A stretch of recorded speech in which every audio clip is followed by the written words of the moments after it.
Hello everyone, welcome back to my channel Aroma's Guidance. First of all, thank you for being here. And now today's topic is cell death, which is a part of pathology. What is cell death or cell injury? A cell is damaged when it fails to adapt to the exposed injurious or damaged agent. Means in the case of any accidents or injuries, the cell undergoes the damage. Sometimes the cell fails to adapt to the damage and it leads to death.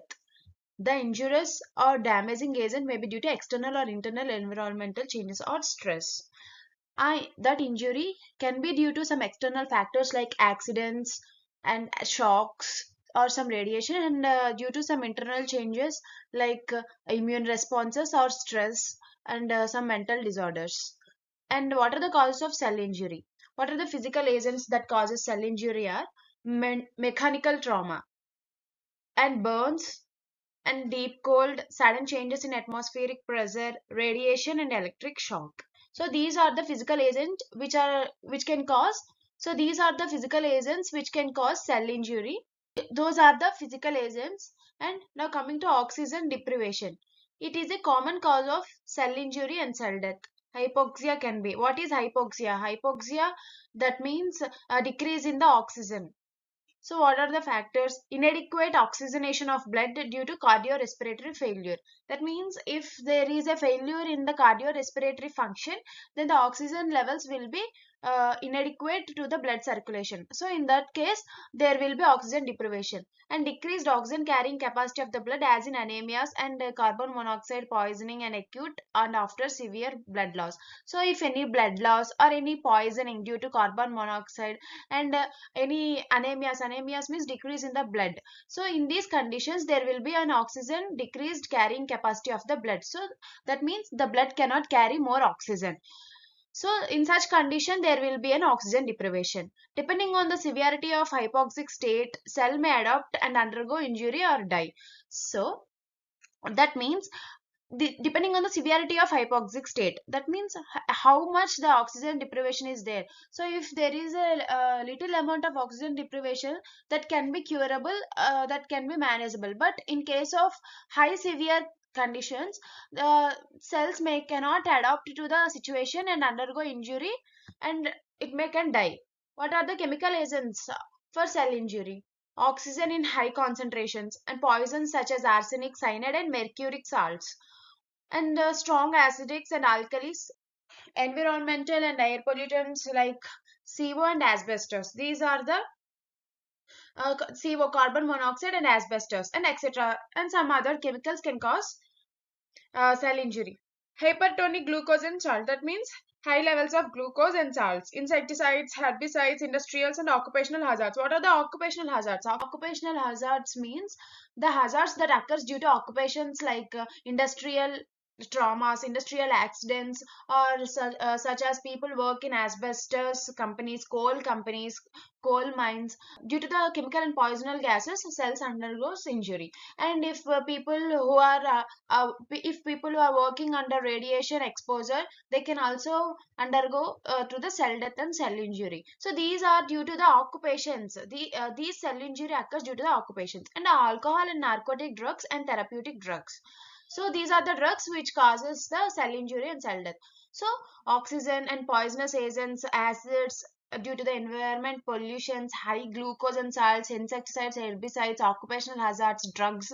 These are the high chemical agents which causes the cell injury and cell death.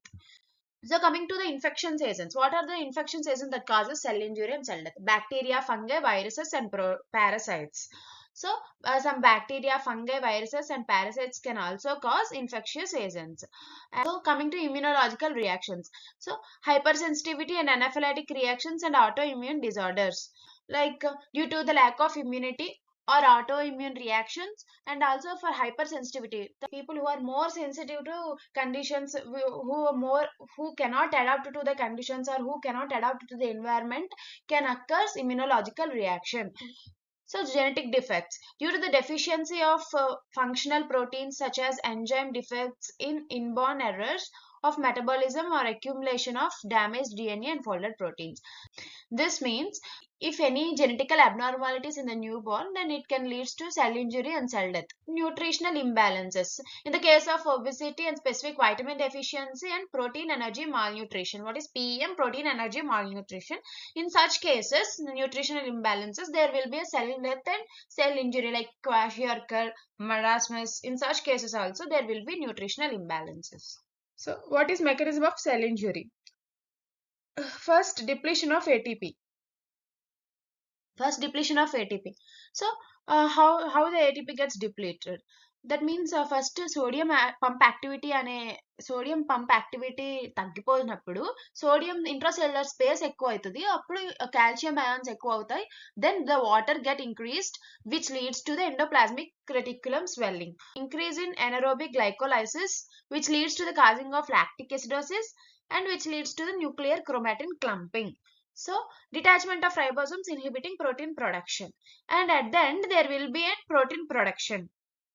If you observe, at the end there will be a protein production due to the detachment of ribosomes.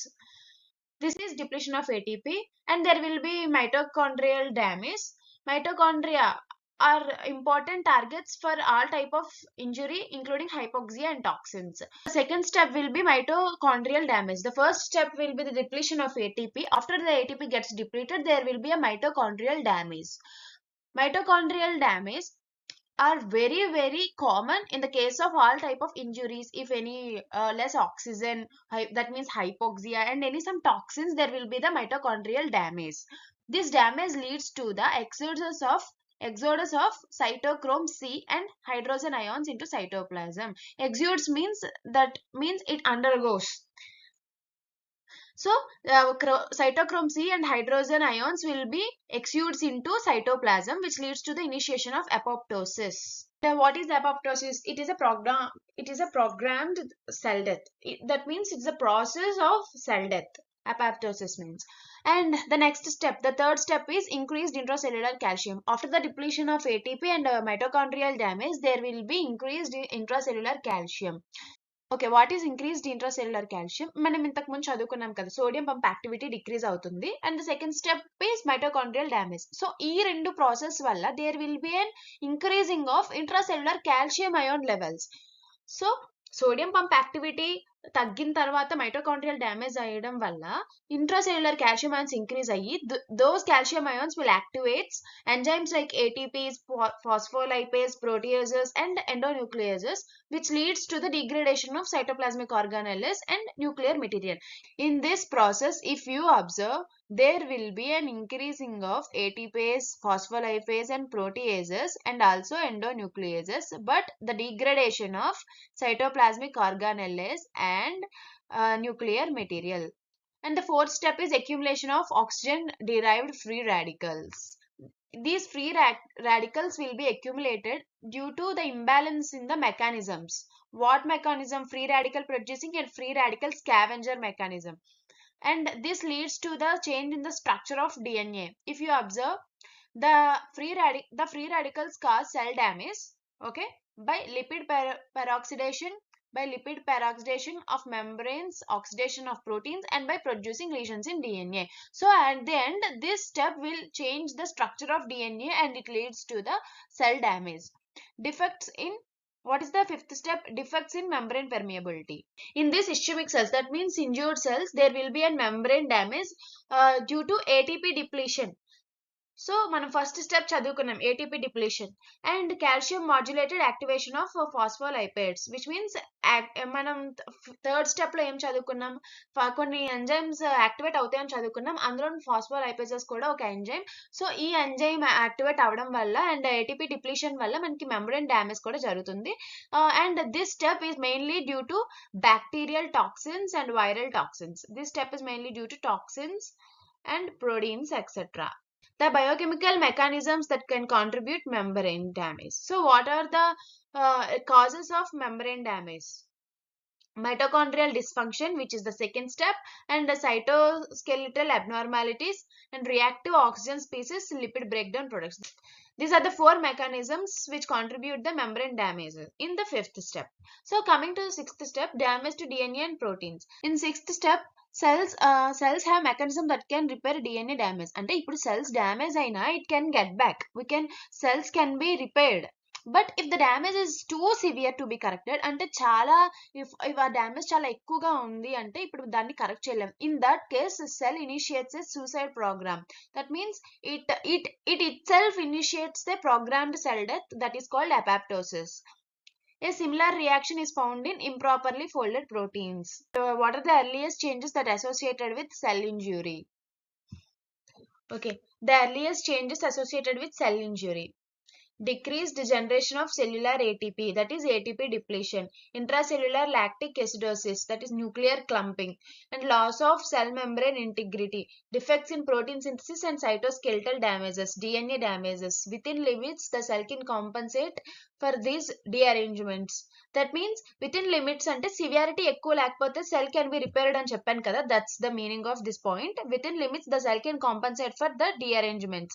If the injurious stimulus is removed, the damage can be reversed. So if the injurious stimulus is removed, then the damage can be reversed. If the cause is known, we can recover and we can reverse the damage. Persistent and excessive injury, however, causes cell to pass the threshold into irreversible injury. That is excessive injury. I already told you, if the cell injury is not that serious, it can be recovered. But in case of serious cell injury, it cannot be recovered, so then the process will be irreversible injury. So what is reversible and irreversible cell injury? As I told you, if the damage stimulus is mild and or removed, or functional and morphic changes are reversible. ఒకవేళ damage అనేది తక్కువ కొంచెం ఉండుంటే అప్పుడు మనం దాని functional and morphological changes ని మనం రివర్సిబుల్ చేయొచ్చు. So if the stimulus is severe from the beginning, mostly accident cases లో చూస్తాం, then the cell reaches the point of no return. అంటే మనం దాన్ని మళ్ళీ ముందు పొజిషన్ కి మనం రిటర్న్ తీసుకువెళ్ళలేం. That means which is an irreversible process and suffers irreversible cell injury and ultimately death. Cell death is the ultimate result of cell injury. So cell death, we all know, first cell injury ayyaka adi reversible aithe we can recover. If irreversible, it leads to the cell death. So what are the morphological changes in reversible injury? If there are any changes in the appearance of cell, that can be called as morphological changes. Cell membrane bleb formation, swelling of endoplasmic reticulum and mitochondria, clumping of nuclear chromatin. These are the morphological changes in reversible injury. Morphological form of reversible cell injury are included under this heading. That is hydropic changes, fatty changes, hyaline changes and mucoid changes. That are hydropic changes. That means cloudy swelling and vascular degeneration. Fatty, what is fatty changes? That is due to abnormal retention of fats and lipids. What is hyaline changes? That is pink appearance of cell due to that is mostly due to accumulation of protein. Mucoid changes. Mucoid change is due to the accumulation of mucin within. Okay, what are the morphological changes in irreversible injury? Irreversible injury means that the cell injury which cannot be irreversible and which cannot be recovered due to the severity. So blood formation will be more severity, and the swelling of endoplasmic reticulum will be increased and the ribosomes will be decreased. There will be ruptures in the lysosomes and the swelling of mitochondria will be also increased, and myelin fibers forms under the cell membrane, and this leads to the damage in cell membrane, which is very irreversible condition, and there will be a nuclear condensation, that means shrinkage of nucleus. Characteristic changes in the irreversible injury: we have seen the characteristic changes in the reversible injury, that is hyaline change, fatty change, etc, etc. Now let us see the characteristic changes in the irreversible injury. There will be severity in mitochondrial vacuolization and extensive damage to plasma membranes, swelling of lysosomes, and the appearance of large amorphous densities in mitochondria. These are the morphological changes in irreversible injury. So this topic might be difficult, but if you understand the topic, if you understand the terminology, you can get it very easy. So thank you for watching the video completely. So please do subscribe to our channel. Follow Aroma's Guidance on Instagram to get job notifications.